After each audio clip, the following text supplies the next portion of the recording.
এই সেই সিরাজগঞ্জের বিখ্যাত এবং ঐতিহাসিক ইলিয়ট সেতু, যেখানে আরএস ফাহিম চৌধুরীর ক্যামেরাম্যান আজিম শেষ নিঃশ্বাস ত্যাগ করেন।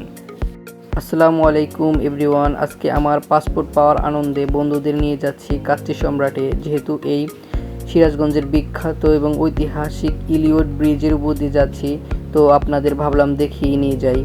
তো গাইজ, দেখতেই পাচ্ছেন, এটি হচ্ছে সিরাজগঞ্জের বিখ্যাত ইলিয়ট ব্রিজ, যেটি ব্রিটিশ আমলে তৎকালীন 45,000 টাকা ব্যয়ে নির্মিত হয়েছিল।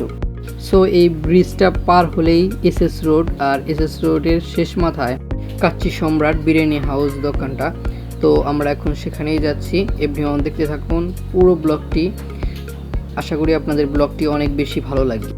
অলরেডি আমরা কাচ্চি সম্রাটের সামনেই চলে আসছি। তো এখন আমরা ভিতরে ঢুকবো, ইনশাল্লাহ দেখি কেমন হয় কাচ্চি সম্রাটের বিখ্যাত কাচ্চি। তো এখন আগে হাতটা ধুয়ে আসলাম। সো আমি বললাম আমি একটা বাসমতি খাসির কাচ্চি খাবো, অ্যান্ড তোরা কী খাবি, তোদের ডিসিশন জানা। তো ওরা দুজন মিলে কথা বলে ডিসিশন নিল যে ওরাও আর কি বাসমতি খাসির কাচ্চি খাবে। সো এখন 3টা বাসমতি খাসির কাচ্চি অর্ডার দেওয়া হলো। তো এর ফাঁকে আমি একটু ভাইয়ার কাছে গেলাম এবং বললাম, ভাইয়া একটু মাংসর পিস ভালোটা দিয়েন, সলিড পিস দিয়েন। সলিড পিস ছাড়া আবার চাস্তো ভাই ইব্রাহিমও খাইতে পারে না, তো আমি আবার সলিড পিসই বেশি পছন্দ করি। Guys, this is my passport. তো অলরেডি আমার পাসপোর্ট চলে আসছে। তো আমি আজকে অনেক খুশি, এই খুশিতে চাস্তো ভাইদের খাওয়াইলাম। গাইজ, অলরেডি আমাদের খাবারটা চলে আসছে। তো মাইমকে বললাম কেমন হয়েছে, মাইম বললো অনেক টেস্ট মামা, তুই খাইয়ে দেখ। আর সবাইকে কাচ্চি সম্রাটে আসার জন্য অনুরোধ করছি।